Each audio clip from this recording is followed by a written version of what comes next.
요즘 코로나 상황으로 인해서 식당 가서 밥 먹는 것이 상당히 두려워져 버렸습니다. 그래서 여러 가지 새로운 아이템들이 개발이 됐는데, 식당에서 전염되지 않으면서 밥 먹을 수 있는 마스크, 누르면 그때만 열립니다. 상당히 편하죠. 또 먹다가 이렇게 마스크를 벌릴 수 있는 이런 어떤 마스크, 심지어 음료수를 마시는데 가운데만 구멍이 뚫려 있는 마스크, 이 기반한 아이디가 상당히 많이 있습니다. 또 이렇게 일본에서 음식을 먹는데 이렇게 마스크 가림을 하고 있다가 또 들어서 먹는 이런 어떤 모습이 있죠. 이 교회에서 보게 되면 많이 지금 어려움 가운데 있는 것 중에 하나가 식사를 못하는 부분들이 있는데, 음식 섭취가 안 되기 때문에 성찬식이 어려워져 버렸습니다. 우리도 지난 송구 영신 예배 때 보면 성찬식을 못하고 이렇게 넘어갔잖아요. 이제 음식 섭취가 들어가니까 그런 어려움이 있는 것인데, 그래서 요즘에 또 교회들 가운데 아이디어를 만들어서 온라인 성찬 이 키트를 만들었습니다. 그래서 패키지를 만들어 가지고 이 화면을 보시면 가정에서 성찬식을 할 수 있게끔, 이건 약간 신학적으로 조금 논란이 되고는 있는데 지금 이런 것까지 지금 나오고 있는 시대가 되었습니다. 이 성찬식은 상당히 중요하죠. 왜 중요하냐면 주님의 살과 피에 동참하기 때문에 중요합니다. 우리 기독교 신앙의 가장 중요한 주님의 살과 피를 상징하는 것이 성찬이기 때문에 이것이 중요한데, 이것이 잘 이루지 못하는 것, 여기에 대한 우리에게 아쉬움이 있죠. 오늘 우리가 읽은 본문 그 앞선 내용에 보게 되면 주님의 살과 피에 대한 내용이 등장을 합니다. 이게 오늘 이 요한복음 6장에서 가장 핵심이 되는 내용이에요. 53절에서 58절에 보게 되면 성찬식 때 자주 사용되는 이 말씀이 나오죠. 인자의 살, 인자의 피, 화면을 보게 되면 쭉 나오고 있는데, 이 성찬식은 주님의 살과 피를 기념하기 때문에 우리 신앙에서 너무너무 중요합니다. 예수님의 살과 피에 대한 내용이 중요하기 때문에 이 본문의 내용이 요한복음 6장 한 중앙에 있는 거예요. 그만큼 우리에게 강조를 하고 있습니다. 예수님께서 자기의 살과 피에 대한 메시지를 증거한 다음에 사람들의 반응이 등장을 하게 되는데요, 이게 좀 이상해요. 60절에 보니까 제자들의 상당수가 이건 어렵다고 반응합니다. 이게 그냥 이해가 어려운 것이 아니고 받아들이기가 어렵다는 거예요. 61절에 보니까 제자들이 걸림돌이 된다고 이야기합니다. 이 말씀을 들은 다음에 그들 가운데 거부감이 생겼고 부정적인 피드백이 나오게 된 것입니다. 오늘 말씀 66절에 보니까 더 충격적인 모습이 나와요. 66절 이렇게 나와 있죠. 그때부터 그의 제자 중에서 많은 사람이 떠나가고, 많은 사람들이 예수님의 살과 피 이야기를 듣고는 떠나가 버린 거예요. 다시는 돌아오지 않고 완전히 가버렸습니다. 예수님께서 살과 피 아주 중요한 이야기를 하는데 사람들은 부정적이고 받아들이지 않고 심지어는 떠나가 버리고 있습니다. 오늘 말씀에 보니까 이들을 가리켜서 제자라는 표현을 쓰고 있습니다. 12제자는 아닙니다. 예수님 주변에는 70명의 제자도 있었고 많은 무리의 제자들이 있었는데, 그런 어떤 큰 그룹의 사람들을 이야기합니다. 이들은 살과 피 이야기하자마자 떠나가 버렸습니다. 다시는 컴백하지 않았습니다. 예수님 관점에서 봤었을 때 이들을 가리켜서 진짜 참 제자라고 할 수가 있을까요? 그렇게 여기지 않았을 것입니다. 수많은 사람들이 있었지만 성경에서는 제자라는 단어를 쓰고 있지만 예수님이 오실 때 그들은 진짜 제자라고 할 수가 없죠. 오늘 설교 제목이 제자입니까? 라는 제목입니다. 여러분은 제자이십니까? 예수님의 제자라고 확신하십니까? 오늘 말씀을 통해서 이 제자가 무엇인지, 우리가 어떻게 할 때 진짜 예수님의 제자가 될 수가 있는지, 거기에 대한 내용을 살피려고 합니다. 첫 번째로 오늘 말씀이 주고 있는 내용은 무엇이냐면 예수님의 살과 피를 먹고 마시는 자가 제자라는 것입니다. 이 요한복음 6장의 내용은 오병이어 기적 이후의 사건입니다. 오병이어가 무엇입니까? 많은 사람들에게 떡을, 이 빵을 준 사건이잖아요. 이것 다음에 이것에 대한 예수님께서 해석 설명을 하고 있는 내용이 6장의 내용입니다. 지금 예수님께서 그때 기적 때 와가지고 그 떡을 먹은 사람들이 제자가 아니고 내 살과 피를 먹고 마시는 자가 제자다, 그렇게 말씀을 하고 있습니다. 분명히 예수님은 제자의 자격으로, 요건으로 살과 피를 먹어야만 한다, 그렇게 이야기를 하죠. 더 심하게 53절에 보면 예수님의 살과 피를 먹고 마시지 않으면 그 사람에게는 생명이 없다, 영생이 없다라고 무섭게 말씀을 하십니다. 왜 예수님의 살과 피가 그렇게 중요할까요? 왜 우리가 이것을 반드시 먹어야 될까요? 이것을 먹어야지만이 제자가 되고, 먹지 않으면 제자가 안 되는 것입니다. 이것을 우리가 잘 이해할 필요가 있는데, 예수님의 살과 피에는 크게 네 가지의 의미가 있습니다. 첫 번째로 이것은 십자가 사건을 의미합니다. 예수님께서 십자가 도상에서 그의 몸이 찢기고 살이 찢기고 피를 흘렸던 그 사건을 이야기합니다. 십자가를 통한 속죄함 없이는 우리에게 구원이 없는 것입니다. 영생이 없는 것입니다. 그래서 제자가 될 수가 없죠. 두 번째로는 예수님의 살과 피를 먹는 것은 예수님과 언약의 관계를 맺는다는 뜻입니다. 예수님 당시에 고대 근동의 사람들은 누군가를 먹는다 이런 표현을 자주 썼다고 합니다. 사람을 먹는다 이 말은 그 당시에는 식인 종 이런 의미가 아니고 그 사람의 말과 약속을 믿는다라는 뜻이었다고 합니다. 고대에서 사람을 먹는다 했었을 때 그 사람하고 실제 식사를 같이 했고 관계를 형성했다고 합니다. 지금 제자들이 예수님의 살과 피를 먹는 것은 예수님과 언약의 관계, 약속의 관계를 내가 유지하고 있습니다라는 그런 뜻이라는 것입니다. 예수님을 먹는다 이것은 예수님의 인격과 삶을 섭취하고 소화함으로써 예수님과 언약의 관계하는 내가 들어와 있습니다. 그러니까 예수님의 살과 피가 제자의 중요한 조건이 되는 것입니다. 세 번째로 예수님의 살과 피를 먹는 것은 예수님을 닮아가는 것을 이야기합니다. 예수님의 살과 피를 먹는다는 것은 매일매일 예수님을 묵상하는 거예요. 예수님을 닮아가는 것입니다. 관계를 유지하는 가운데 내 삶 가운데 예수님의 모습이 드러나고 있는 것을 이야기합니다. 이게 바로 예수님의 살과 피를 먹는다는 것입니다. 네 번째로 여기서 그치지 않고 예수님의 살과 피에 동참하게 되면 복음의 능력을 체험을 하게 됩니다. 여러분 자신이 예수님의 살과 피를 먹고 마시고 있다면 주변에 믿지 않는 자들에게 복음의 영향력, 능력을 행사하게 된다는 것입니다. 제자의 삶은 예수님을 알리는 것입니다. 증거하는 것입니다. 살과 피를 알리는 것이 제자의 모습이라는 것입니다. 캐나다의 선교사 돈 리차드슨이 쓴 화해의 아이라는 책이 있습니다. 이분이 파푸아 뉴기니의 매우 잔인한 부족인 이 사위 이 부족에게 가서 복음을 증거하게 되었습니다. 이 사람들은 너무너무 잔인해요. 옆에 있는 부족을 공격해서 사람을 죽이고 그 사람의 살을 먹고 피를 마시고 심지어 그들의 해골을 베개로 사용해서 집에서 잠을 자는 그런 부족입니다. 얼마나 잔인하냐면 그들의 수법이 있는데 옆에 부족과 화친을 신청해서 그쪽 부족이 우리 동네로 오는 겁니다. 너무너무 잘해줘요. 하루 이틀 3일 잘해주다가 29일까지 잘해주다가요 30일 되던 날 잡아먹어버립니다. 뒤통수를 쳐도 그렇게 칠 수가 없죠. 너무너무 잔인하고 특별히 이들은 이 옆에 있는 부족의 살과 피를 먹으면서 쾌감을 느꼈던 그런 부족이라고 해요. 이 선교사님이 이들에게 복음을 증거해야 되는데 답이 안 나와요. 너무 잔인하니까. 자기도 잡아먹힐 수가 있고. 이들을 자세히 관찰했더니 어떤 모습이 있냐면 옆에 부족과 반목의 관계를 계속 유지하다가 이것이 오래가면 안 되니까 가끔은 평화 협정을 할 때가 있었던 거예요. 그 모습을 봅니다.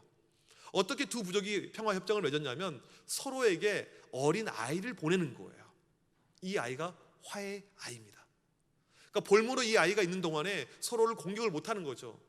그들도 양심은 있었는지 이 어린 아이는 죽이지 못하는 거예요. 그러면서 화해의 아이, 이 아이로 인해서 두 부족이 싸우지 않고 평화를 유지하는 이 모습을 보았습니다. 선교사님이 이 부족을 앉혀놓고 복음을 증거합니다.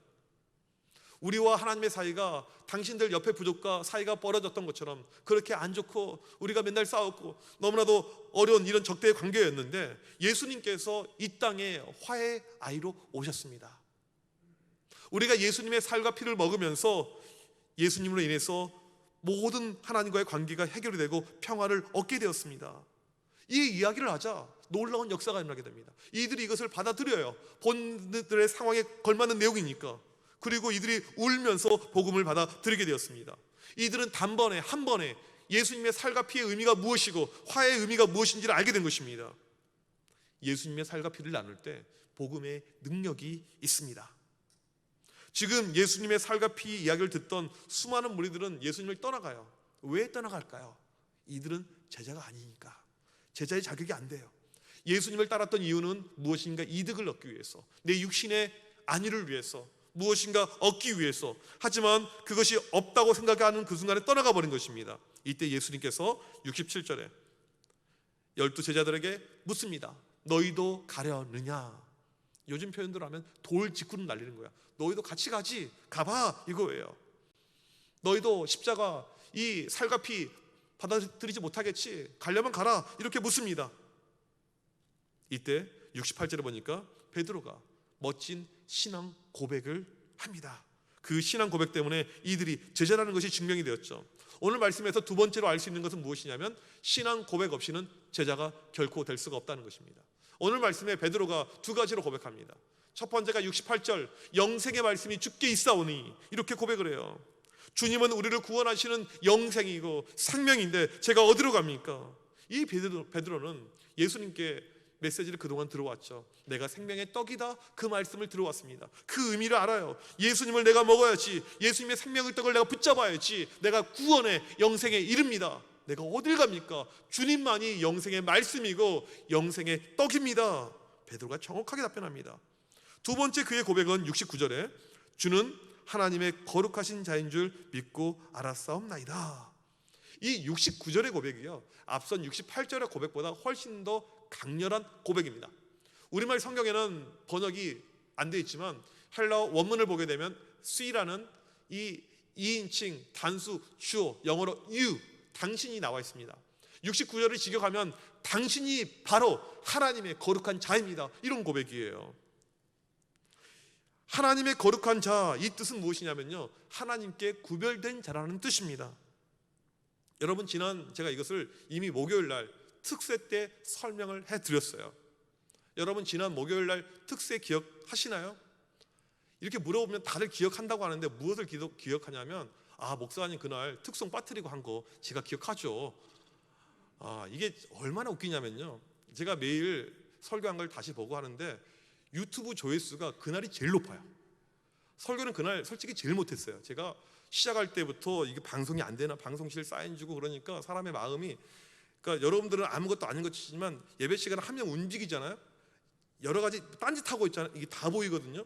엄청나게 제 멘탈에 악영향입니다. 우리 권사님들 가끔 전화 받으시는데 이 전화 하나 받으면요 그날 설교 망하는 거예요. 그냥요. 여러분들 그 회개하셔야 돼요. 정말로. 그 교회 오실 때 핸드폰 들고 오지 마세요. 그냥. 사람이 무엇을 기억하냐면 실수한 걸 기억해요. 실수한 걸. 그날 제가 이제 이 특송이 있는데 빠뜨리고 이렇게 진행하다가 중간에 알게 되어서 설교 중간에 끊고 특송을 이렇게 보여드렸죠. 그날 그 가정은 일부러 왔어요. 눈을 뚫고. 그것도 저기 공덕 오거리에서 걸어서 올라와 있대요. 차가 못 올라와서. 얼마나 상처가 됐겠어요. 우리는 말씀 기억합니까? 물어보면 그런 것만 기억해요. 설교 시간은 무슨 해프닝, 예와 이것만. 그날 설교 내용 가운데 아주 중요한 내용이 있습니다. 무엇이 중요하냐면 그리스도 메시아의 의미이죠. 기름 부음 받은 자, 이건 구별되었다는 뜻입니다. 구약의 왕과 선지자 제사장은 구별되는 거예요. 구별된 위치. 지금 오늘 베드로의 고백, 주는 하나님의 거룩하신 자입니다. 이것은 무엇이냐면 하나님께서 구별해 놓은 자, 기름 부음 받은 자, 메시아입니다. 이런 뜻입니다. 그러니까 이 고백이 베드로가 마태복음 16장 16절에서 했던 그 고백 있잖아요. 주는 그리스도시요 살아계신 하나님의 아들입니다. 그거랑 같은 고백이라는 것입니다. 주님의 살과 피 이야기가 나오자 다른 사람들은 떠나가는데 베드로는 이때 신앙 고백을 하고 있습니다. 왜요? 제자이니까. 제자는 신앙 고백을 할 수가 있어요. 여러분에게 있어서 예수님은 어떠한 분입니까? 여러분은 이러한 신앙 고백이 가능합니까? 반드시 있어야 됩니다. 신앙 고백이 우리에게 아주 중요해요. 제자의 요건입니다. 신앙 고백이 없이 교회를 다니면 이건 아무런 의미가 없는 거예요. 교회를 오래 다니고 직분이 있고 없고가 중요한 것이 아니고 내 안에 신앙 고백이 있는가, 나에게 예수님이 어떠한 분인가, 여기에 대한 확실한 답변이 있는가, 이것이 중요합니다. 가정에 자녀들이 있습니다. 자녀들을 양육할 때 또 우리 또 손자 손녀들이 있잖아요. 이 아이들을 양육할 때 이제 특별히 이제 우리 어르신들 같은 경우 할아버지 할머니들은 손자 손녀들 보면 이쁘잖아요. 귀엽잖아요. 용돈 주고 싶고 맛있는 거 사주고 싶고. 부모의 책임, 할아버지 할머니의 가장 1차적인 책임은 무엇이냐면요, 그 아이, 내 손자 손녀를 향한 신앙 고백을 점검할 줄 알아야 됩니다. 맛있는 거 하나 사주는 그런 걸로 관계로 끝나서는 아니고 만날 때마다 볼 때마다 물어봐야 돼요. 아무개야 너에게 예수님은 어떤 분이셔? 너는 구원의 확신이 있니? 너는 죽으면 천국 갈 이런 마음의 확신을 가지고 있니? 신앙 고백에 대해서 우리는 끊임없이 물어봐야 됩니다. 여러분 오늘은 꼭 가정에 돌아가시면 집에서 예배가 끝난 다음에 아이들 보게 되면 신앙 고백을 점검하시길 바랍니다. 왜요? 이것이 없이는 구원이 없고 이것이 없이는 영생이 없어요. 우리가 교회를 아무리 오래 다니고 교회에서 직분을 받는다 할지라도 신앙 고백을 하지 못한다면 그 신앙은 아무것도 아닙니다. 헛것에 불과한 거예요. 반드시 오늘 여러분 가정 안에서 자녀들에게 신앙 고백에 대해서 점검을 하시길 바랍니다. 베드로는 멋진 신앙 고백을 하죠. 그는 제자였습니다. 제자의 자격이 된 것입니다. 오늘 말씀 세 번째에서요, 예수님 옆에 있어도 제자가 아닐 수가 있다는 내용을 우리가 알 수가 있습니다. 오늘 말씀 67절과 70절에 보게 되면 예수님 12제자라는 표현이 요한복음에 처음으로 등장합니다. 예수님 주변에는 수많은 제자들이 있었어요. 70명의 제자들, 그보다 훨씬 더 많은 그룹의 제자들. 하지만 12명이 진짜죠. 이들은 요즘 말하면 찐 제자예요. 이들은 예수님께서 특별히 철학 기도하면서 뽑아놓은 사람들입니다. 구약에 12지파가 있었는데 구약을 계승하면서 12제자, 이 10이라는 숫자가 구약에서 온 수인데 그 안에 포함이 되는 12지파를 계승하게 되는 놀라운 특권, 놀라운 하나님이 주신 복을 체험한 사람들이 제자이고 사도인 것입니다. 수많은 사람들이 그 안에 들어가고 싶었겠죠. 수많은 사람들이 그런 소망이 있었을 것입니다. 그런데 이게 그냥 되지 않아요. 아무나 뽑지 않습니다. 그 수많은 무리 가운데 예수님께서 철학 기도하면서 뽑은 소수 정예 진짜 제자가 12명의 제자입니다. 그러니까 12명 안에 들어갔었을 때 얼마나 프라이드가 있을까요? 얼마나 우쭐할까요? 얼마나 기분이 좋았을까요? 예전에 교회 학생들 가운데 아이돌을 꿈꾸는 애들이 제법 있었어요. 노래를 상당히 잘합니다.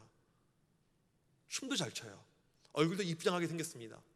애들이 그래요. 목사님, 저 기획사에서 연락 왔어요. 저 연습생 들어가요. 저 이제 TV에 나올 것 같아요. 저 이제 뜰 것 같아요. 근데 나중에 아무런 연락이 없어요.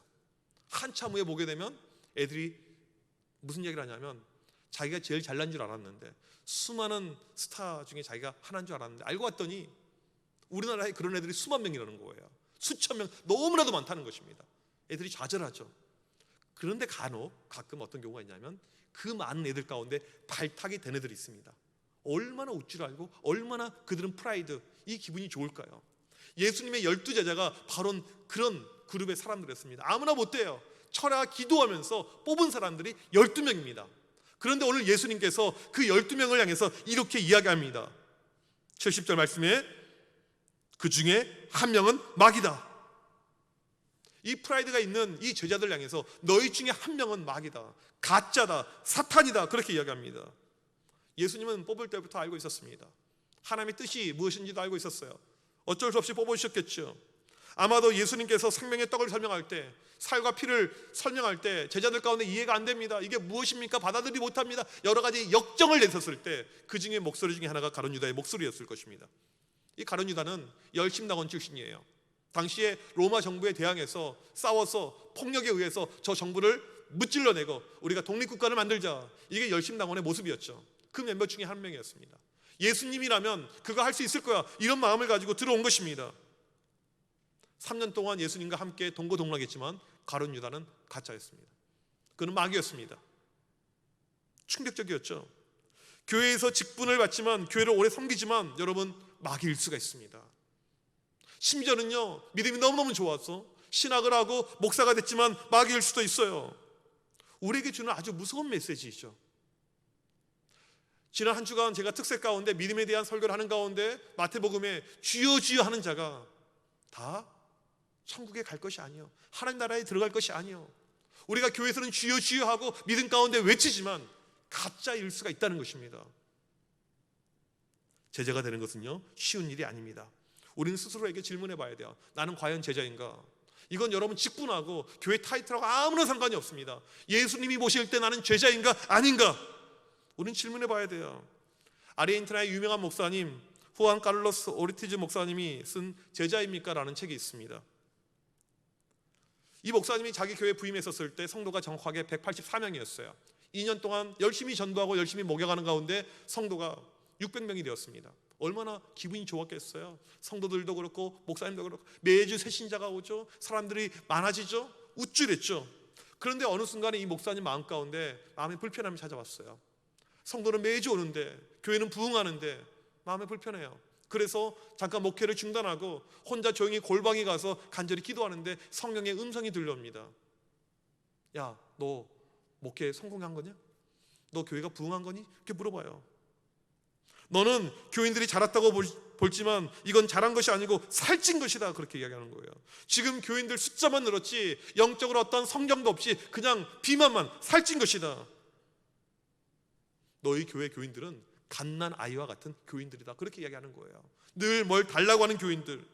실제로 교인들의 모습을 다시 한번 면밀히 살펴봤더니 하나님을 진심으로 찾고 헌신하고 정말 열심 열정을 다해서 순수한 어떤 신앙과 믿음 가운데 섬기는 것이 아니고 교회에 무엇인가 원하는 거예요.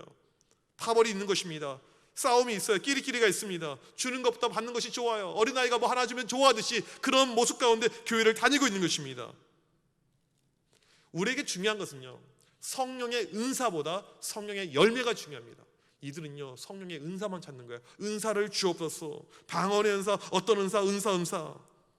이 목사님이 자기가 목회해 온 것을 후회하는 가운데 에베소서 4장 말씀, 그리스도의 장성한 분량에 이르는 것, 이것을 목회의 목표로 재설정을 하게 됩니다. 보통 교회에서 교인이라면, 괜찮은 교인이라면 주일날 안 빠지고 출석하는 성도들, 매주 헌금하는 성도들, 교회에 봉사하고 있는 성도들, 이게 괜찮다고 보고 있는데 이게 바로 어린아이 성도라는 것입니다. 제자는 스승을 본받고 살아가는 것이고 스승의 삶을 따르는 것인데 이러한 모습이 하나도 없다는 것입니다. 요한복음 6장 63절의 말씀처럼 내가 너희에게 이른 말이 영이요 생명이라. 결국 성도는 영원히 성장해야 됩니다. 영적으로 자라야 되는 것입니다. 예수님의 살과 피를 매일 먹으면서 매주 먹으면서 자라야 되는데 이 목사님의 사역의 현장 가운데서는 그런 영적인 성장은 없었다는 것입니다. 그래서 숫자 늘리는 것이 중요한 것이 아니고 어떻게 하면 영적으로 성장시킬까? 영의 양식을 먹게 하면서 살과 피를 먹게 하면서 자랄 수 있을까? 이 목사님이 후회하면서 목회의 방향을 바꾸게 된 것입니다. 여러분, 우리는 그냥 교회 멤버가 아닌, 교회 그냥 한 명의 성도가 아닌 제자이어야만 합니다. 이게 우리의 신앙의 목표여야 돼요. 우리 교회에 필요한 것은요, 성도들이 많은 것, 이 본당을 꽉 찬 것, 이것보다 먼저 필요한 것은요, 제자가 만들어지는 거예요. 예수 그리스도의 제자가 아닌 사람은 복음의 진리를 말해주면, 핵심을 말해주면 오히려 교회를 떠나가 버립니다. 오늘 또 말씀을 보세요. 예수님께서 살과 피를 이야기하자 떠나가 버리잖아요. 어려워하잖아요. 제자는 생명의 떡이신 예수님을 가까이 하면서 그 생명의 떡을 먹고 살아갑니다. 매일매일 예수님을 묵상해요. 내 삶의 목표와 초점이 무엇이냐면 어떻게 하면 내가 예수님을 닮아갈까? 어떻게 하면 예수님처럼 살아낼 수 있을까? 이게 바로 제자의 모습이죠. 지금 우리나라 기독교의 문제는요, 연일 언론한테 포화당하면서 엄청나게 욕을 먹고 있는데 교인이 없는 것이 문제가 아닙니다. 우리가 지금 예배를 대면에서 못 드리고 있는 것이 문제가 아니에요. 우리의 문제는 무엇이냐면 제자가 없는 것입니다. 예수님의 제자가 없는 거예요. 이게 바로 교회의 문제입니다. 지난 한 주간 우리 대한민국을 발칵 뒤집혔던 사건, 온 국민이 정말 화 가운데 분노 가운데 빠지게 했던 그 정인이 사건, 16개월짜리 입양한 아이가 죽어서 부검해 봤더니 췌장이 끊겨 있고 이 아이의 몸에 골절이 곳곳에 있고 얼마나 많이 학대를 당했으면 이 아이가 그렇게 죽었을까? 이런 것이 발생해서 온 국민을 화가 나게 만들었죠. 이제 문제는 그 이후였는데 그 이후에 그 양 부모를 이제 면밀히 조사해 봤더니 양 부모 모두 포항에 있는 유명한 기독교 대학이죠. 한동대학교를 졸업한 사람들이었습니다. 또 이 양 부모 둘 다, 남자 여자 둘 다 아버지가 목회하는 목사님이셨습니다. 심지어 이 남자의 직장은 CBS였습니다. 그들은 평생 기독교 신앙을 가지고 살아왔을 거라고요. 교회에서 양육도 받았을 것입니다. 교회에서 여러 가지 봉사도 했을 거예요. 그들이 입양한 이유도 자기들 신앙 때문에 입양했다고 그랬어요. 애를 그렇게 패서 애를 죽게 만들어 놓고도 그들은 예배 드렸을 것입니다. 애들이 그렇게 죽어가는데도 불구하고 그들은 아랑곳하지 않고 은혜 받았습니다라고 그렇게 표현했을 것입니다. 여러분이 볼 때 이런 사람을 가리켜서 제자라고 할 수가 있겠습니까? 여러분이 보실 때 이 사람들이 목사님의 아들, 딸이고 열심히 신앙 가운데 믿음 가운데 교회에서 봉사하고 섬겼었을 때 이들을 가리켜서 제자라고 할 수가 있겠습니까? 부모가 목사인데, 아버지가 목사인데 자녀는 제자가 못된 것입니다. 우리 교회와 같은 전통교회, 부모님이 목사님, 장로님, 권사님, 집사님, 이게 우리 교회 대부분의 자녀들, 2세들, 3세들에 해당될 것입니다. 여러분이 한 가지 아셔야 될 것은 무엇이냐면 부모의 신앙이, 부모의 직분이 자녀의 신앙을 절대 담보할 수는 없다는 거예요. 부모가 믿음이 있다고 해서 그 자녀가 믿음의 길로 반드시 가는 건 아닙니다. 그렇게 우리가 개런티할 수가 없어요. 아버지가 목사여도 자녀는 악마가 될 수가 있습니다. 아버지가 장로여도 이 자녀는 세상 길로 갈 수가 있습니다. 그와 반대로 올해부터 저희 교회가 후원하기로 한 수원의 웨이처치라는 교회가 있습니다. 이 교회를 담임하고 있는 박대원 목사님이 계시는데 이 가정은 이 아이가 둘이 있는데 둘 다 입양을 했어요. 입양한 아이들입니다. 제가 이 가정을 개인적으로 알기 때문에 상당히 가정이 화목해요. 너무너무 좋아요.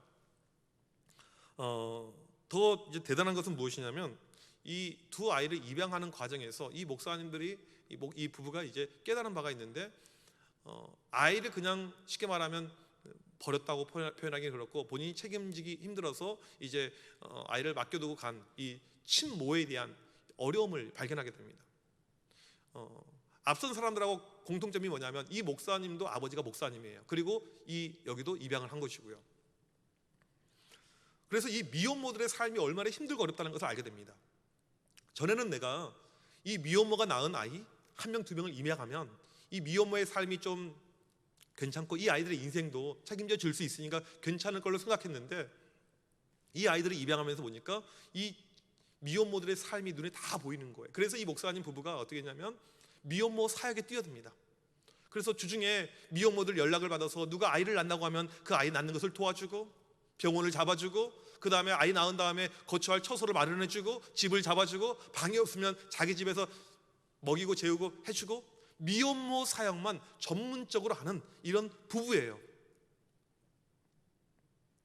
이들은 제자일까요? 제자이죠. 왜요? 예수님의 가르침을 그대로 실천하고 있으니까, 삶으로 살고 있으니까. 우리가 제자가 되면요 세상도 압니다. 예수님의 진정한 제자는요 교회에서만 알려지는 것이 아니고 세상 사람들도 인정해줘요. 우리가 제자로 살게 되면요 세상이 우리의 모습을 보면서 감동을 받아요. 이 가정의 스토리가 정말 감동적이었어요. 공교롭게도 지난 12월 14일 날 그 한 주간에 KBS 인간극장에 5일 동안 이 가정의 스토리가 방영이 되었습니다. 내 생애 최고의 선물, 이 제목으로 방영이 되었어요. 많은 사람들이 감동을 받았어요. 공중파잖아요. 기독교 방송 아니잖아요. 사람들이 그것을 보면서 감동을 받는데 교회 욕하는 사람, 목사 욕하는 사람 하나도 없었어요. 왜요? 제자를 보니까요. 제자의 삶을 보니까요. 욕할 이유가 없고 오히려 존경을 받고 존중을 받고 사람들이 칭찬했습니다. 여러분 꼭 이 방송을 한번 보시길 바랍니다. 제자가 무엇인지 우리에게 보여주고 있는 내용입니다. 어떠한 목사 자녀는 아이를 입양해서 죽게 만들었고 어떠한 목사 자녀는 그 아이들을 내 생의 최고의 선물이라고 이야기를 하였습니다. 그 차이가 어디 있을까요? 똑같은 목회자 자녀인데 어떤 차이가 있었습니까? 한 명은 제자였고 한 명은 제자가 아니었습니다. 여러분 제자이십니까? 절대로 그냥 교회만 다니는 성도로 끝나서는 안 되고 우리가 지향해야 될 목표는 내가 제자가 되는 것입니다. 제자는 삶이 달라야 됩니다. 행실이 달라야 돼요. 그냥 되지 않습니다. 예수님의 살과 피가 있어야지 가능해요. 매일매일 예수님의 살과 피를 묵상하고 또 묵상하고 먹고 마셔야 됩니다. 오늘 또 예수님을 묵상하는 가운데 그분과 동행을 해야 됐죠. 그래서 내 삶에 예수 그리스도가 나타나고 보여져야 됩니다. 여러분 예수님의 제자가 되길 간절히 소망합니다. 우리의 신앙의 목표가 다른 것이 아니고 예수님의 제자가 되길 원합니다. 그것이 우리의 목표, 목적이 되는 모두가 되시길 주님의 이름으로 간절히 축복합니다. 우리 이 시간 자리에서 일어나셔서 같이 찬양하겠습니다. 나 주님의 기쁨 되기 원하네. 내 마음을 새롭게 하소서. 주님, 내가 원하는 한 가지는 주님의 기쁨이 되는 것, 바로 주님의 제자가 되는 것. 나를 주님의 제자로 세워 주옵소서. 그런 믿음을 나에게 허락하여 주옵소서. 우리 마음을 가지고 같이 찬양하겠습니다.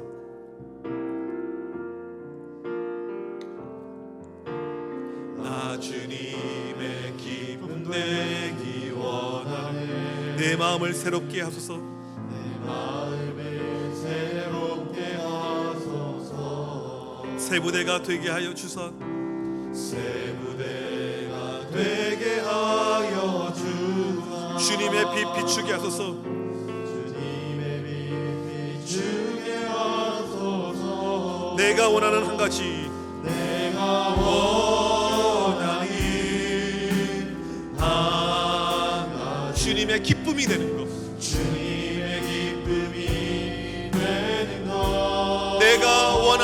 가지 내가 원하니 한 가지 주님의 기쁨이 되는 것 주님의 기쁨이 되는 것 겸손히 내 마음 드립니다. 겸손히 내 마음 드립니다. 나의 모든 것 받으소서. 나의 모든 것 받으소서. 나의 마음 깨끗게 씻어주사.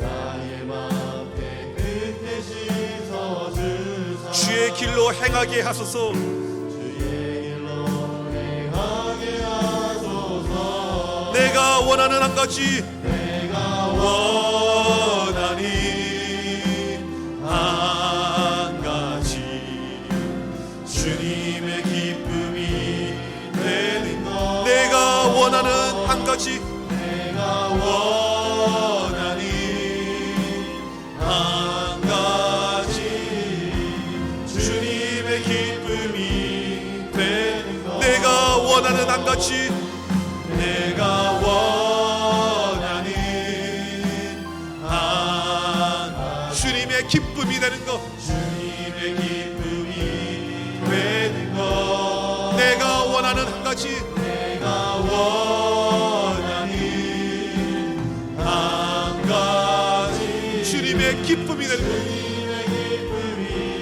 되는 것 우리 시간 합심하여 기도할 때 주님, 내가 주님의 제자가 되길 간절히 소망합니다. 주님의 제자로 나를 만들어 주옵소서. 예수님의 살과 피를 매일 먹고 마시게 하여 주옵소서.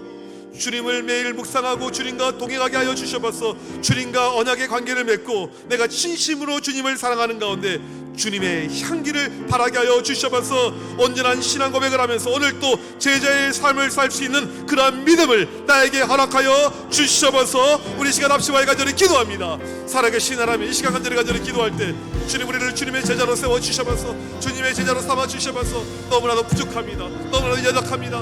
하나님 아버지, 그럴지라도 오늘부터 예수 그리스도의 살과 피를 매일 먹고 살아가는 그러한 믿음을 우리에게 허락하여 주셔서 어떠한 순간에도 우리의 믿음의 초점이 흐려지지 않도록 인도하여 주옵시고 모든 초점을 주님께 향하며 주님의 제자가 될 수 있는 귀한 믿음을 오늘도 우리에게 허락하여 주셔서 주만 바라보게 하여 주셔서 주만 의지하게 하여 주셔서 주만 신뢰하게 하여 주셔서 우리의 신앙의 목적이, 우리의 신앙의 목표가 예수 그리스도의 제자가 되는 것, 이것이 목표가 되게 하여 주셔서 오늘도 주가 걸어간 바로 그 길을 걷게 하여 주셔서 주님의 길을 걷게 하여 주셔서 주님과 함께 동행하게 하여 주셔서 주님과 언약의 삶을 살면서 매일매일 묵상하면서 주님의 향기를 발휘할 수 있는 그런 믿음을 허락하여 주셔서 이 시간 간절히 기도할 때 그 믿음 가지고 살게 하여 주옵시고 그 믿음의 놀라운 역사가 나타나게 하여 주옵소서. 하나님, 우리 가운데 역사하여 주옵소서.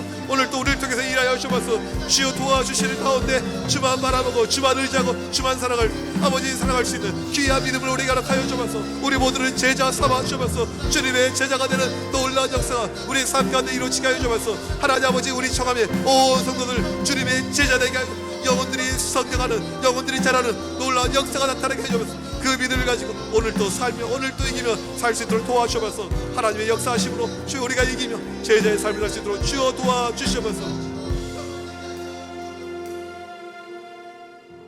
하나님 아버지 감사합니다.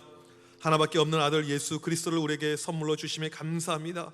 예수님이 오늘 또 우리 안에 거하게 하시며 우리와 동행하게 하여 주셔서 우리의 삶이 생명 되신 예수 그리스도의 살을 피를 먹고 마시는 그런 삶이 되게 하여 주셔서 예수 그리스도의 살과 피가 우리의 삶 가운데 나타나게 하여 주셔서 주님이 원하시는 바로 그런 제자가 되게 하여 주셔서 우리 청함의 성도들 주님의 제자가 모두 되게 하여 주십시고 주님의 제자로 살아가는 놀라운 복을 누리게 하여 주셔서 지금은 우리 주 예수 그리스도의 크신 은혜와 하나님 아버지의 무한하신 사랑하심과 성령의 위로 교통하심이 주님의 제자가 되길 소망하는 정함교회 온 성도들 머리머리 위에 지금부터 영원토록 함께 있을지어다. 아멘.